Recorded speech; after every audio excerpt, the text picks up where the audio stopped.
अकोला शहरात आपली नदी आपली जबाबदारी या अनोख्या अभियानाचा उत्साहात शुभारंभ करण्यात आला।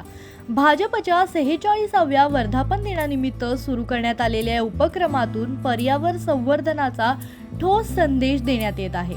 पंतप्रधान नरेंद्र मोदी यांच्या सबका साथ सबका विकास सबका प्रयास सबका विश्वास या विचारांवर आधारित हा उपक्रम मोरणा नदी स्वच्छतेसाठी राबवण्यात येत आहे।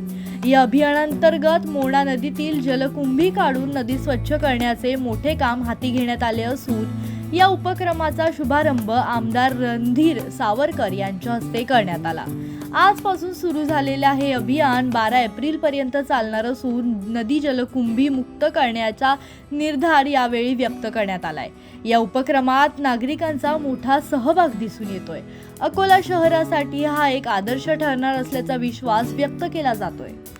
6 एप्रिल भाजपा स्थापना दिवस असल्यामुळे पूर्ण देशभरामध्ये स्वच्छता अभियान चालू असल्यामुळे आम्ही आपल्या मोरणा नदीची स्वच्छता मोहीम राबवत आहे।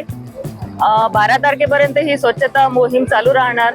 मी नागरिकांना आवाहन करते की ज्यांना सहभाग घ्यायचा असेल स्वच्छतेमध्ये, मोरणा नदीच्या स्वच्छतेमध्ये, त्यांनी नक्कीच सहभाग घ्यावा। भारतीय जनता पार्टीच्या स्थापना दिवसानिमित्त अकोला शहराचं आम्हाला गर्व असलेली मोरणा नदी या नदीची साफसफाई करण्याचं अभियान आमचे नेते आदरणीय रणधीर सावरकर, पालकमंत्री आकाशभाऊ पुणकर, आपले खासदार अनुभव धोत्रे यांच्या नेतृत्वाखाली भारतीय जनता पार्टीचे कार्यकर्ते, महापालिका आणि या शहरातील सर्व जनतेच्या वतीनं या अकोला शहराच्या नदीचं आम्हाला साफ करायची आहे नदी, आणि येणाऱ्या काळामध्ये या नदीच्या माध्यमातून इथं सौंदर्यपूर्ण कसं काम होईल याचा प्रयत्न आम्ही करू। Bureau report, Janshakti.